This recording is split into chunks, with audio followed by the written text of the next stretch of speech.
For the past 2 years, President Biden and a task force he assembled have been trying to reconnect the families who remain separated. And this week, we got an update.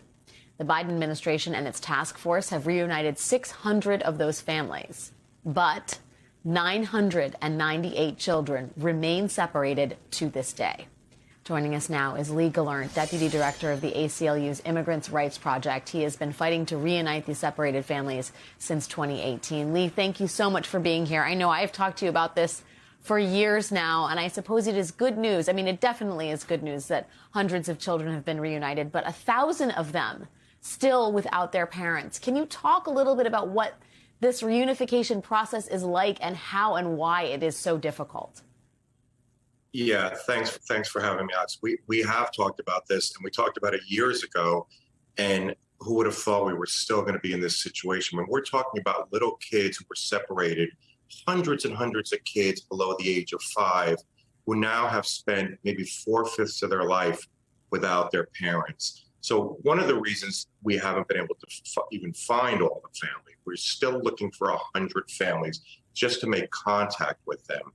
We had hoped the Biden administration would move quicker to try and reunite families, but that's sort of water under the bridge. Now the process is moving, but it's been a slow process, unfortunately. And so even though we know where most of the families are now, we need to get them reunited because every day they're without their parents is unbelievable. And as you said, it's been a Herculean effort just to find the parents.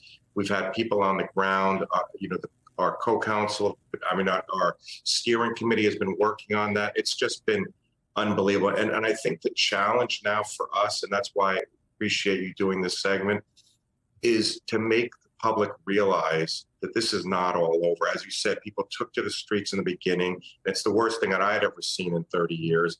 But now I think everyone thinks, well, it's over, it's over.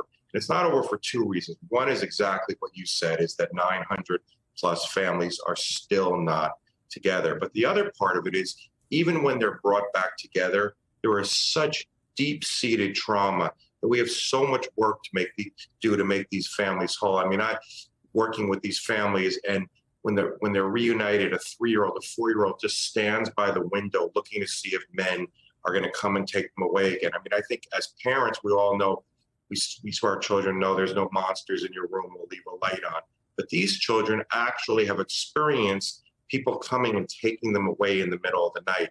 So it's not just that we need to get these 1,000 back together again, but we really need to do everything we can so they're not re-separated, they're not been sent back to persecution, they're given mental health help, they're given some compensation for what they went through.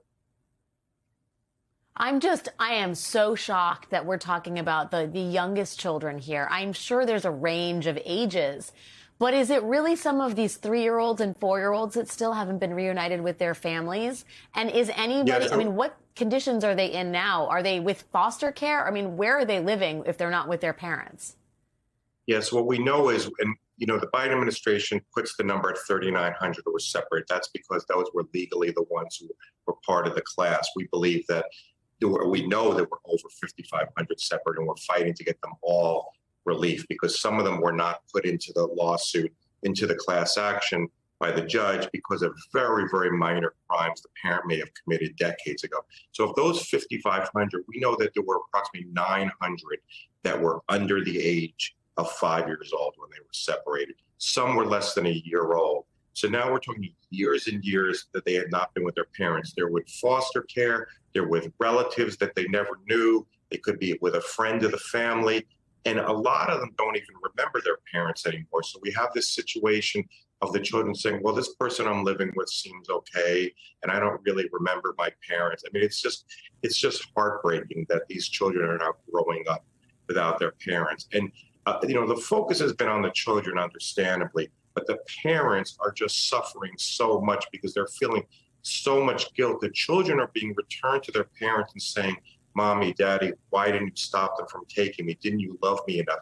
Because they're literally watching their parents, and as they're being pulled away, begging, don't let them take me, don't let them take me. And of course, the parents are helpless. And sometimes the first thing they literally say when they come back is, why didn't you stop them from taking me? Didn't you love me enough?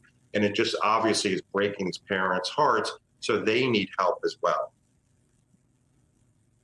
Lee, I know that, as a mother of a 3- and 5-year-old, it is gut-wrenching to hear all of this. And you would think we would have learned our lesson about the cost of dehumanizing people. But this is occurring against a backdrop where Governor DeSantis is asking for $12 million more to continue schlepping migrants to points north with no resources on the ground when they're met.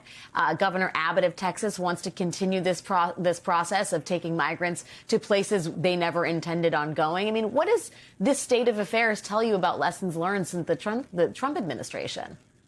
Yeah, I think you're hitting it exactly right, that it's a dehumanizing effect. I think what's happening is that the discussion is largely turning on aggregate numbers and abstract policy arguments, and the human dimension is getting lost. And I think America rebelled against, the whole world rebelled against what Trump did because they could see viscerally these children, they could think of their own children.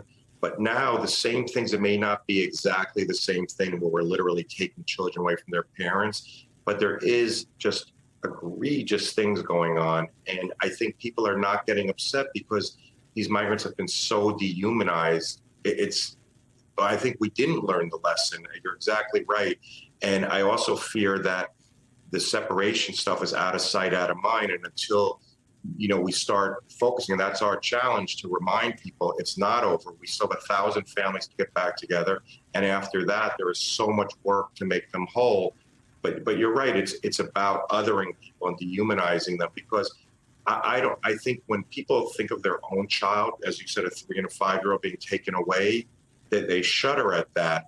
But then when it becomes more abstract, well, what should we do for them, this and that, people start to lose focus, and we need to keep focus on the fact that these families have been so wrongly abused. But President Biden said it was a moral stain on the United States. But now I fear that a lot of people are forgetting what happened to these children, and we have little children who haven't seen their parents in 4 years now. Lee Gelernt of the ACLU, thank you for everything you are doing. Thank you for reminding us of the moral stain that is very much still here in America. Thanks for your time and expertise, Thanks for having Lee. It's good to see you. You too.